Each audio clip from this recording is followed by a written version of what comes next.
अब अगला टॉपिक है हमारा कारक।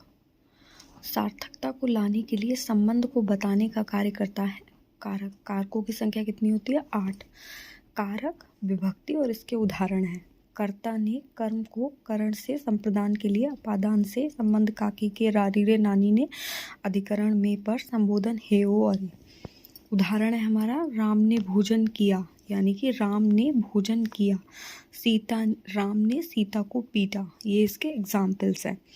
अब अगला है अलग होने के लिए, यानी कि सवार घोड़े से गिरा, बिल्ली छत से कूदी, हिमालय से गंगा निकली, यानी कि जिसमें अलगाव का अर्थ होता है वो होते हैं हमारे अपादान। संबंध होता है हमारा जो दो चीज़ों के बीच में संबंध बताता है। मेरी घड़ी खो गई, यानी कि मेरी जो घड़ी थी वो खो गई। अधिकरण में पर, मेज पर पुस्तक रखी है। संबोधन हे ओरे, हे प्रभु उसके ऊपर कृपा करना। तो ये हमारा कारक है। फिर ये जो है इसके जो है पार्ट्स हैं।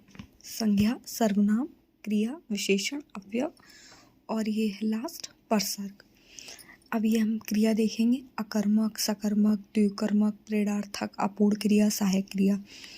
जहाँ कर्म की आवश्यकता ना पड़े अकर्मक, जहाँ कर्म की आवश्यकता पड़े सकर्मक, जहाँ दो कर्म की आवश्यकता पड़े द्विकर्मक, जहाँ स्वयं न करके दूसरे से करवाया जाए प्रेरणार्थक, जहाँ विधेयात्मक शब्दों की आवश्यकता पड़ती है सहायक क्रिया। भाव को पूर्ण करने को सहायक क्रिया कहते हैं। जैसे वह सो रही थी। अब हम संज्ञा पे आ जाते हैं। इसके 5 भेद होते हैं: व्यक्तिवाचक, जातिवाचक, द्रव्यवाचक, समूहवाचक, भाववाचक। व्यक्तिवाचक पुस्तकें आती हैं, नदी, पहाड़ पर, ये सारी चीज़ें आती हैं। जातिवाचक कुत्ता, गाय, मनुष्य। द्रव्यवाचक जिसमें हमारे मेटल, ये सारी चीज़ें आती हैं, घी, धुआं। और समूहवाचक जैसे एक समूह, यानी कि वर्ग, टीम, सभा, समिति। भाववाचक जिसमें हमारे इमोशंस आते हैं, क्रोध, मिठास, etc। फिर ये आ जाता है हमारा, इसी का पार्ट है विशेषण। इसके 4 भेद होते हैं: गुणवाचक, संख्यावाचक, परिमाणवाचक, सार्वनामिक विशेषण। गुण में दशा और आकार और रूप रंग को दर्शाया जाता है। संख्यावाचक में 30, 20, अनिश्चित, ऐसे इसकी निश्चित अनिश्चित संख्याएं होती हैं। परिमाण में नाप तौल को दर्शाया जाता है।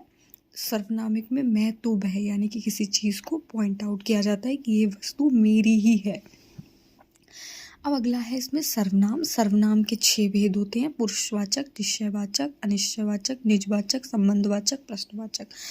मैं, तुम, वह, यह, वह, कुछ, स्वयं, आप, खुद, जो, सो, क्या, कौन, यानी कि प्रश्नवाचक में क्वेश्चन मार्क लग जाता है उसके आगे। अब ये अगला टॉपिक वर्णमाला नेक्स्ट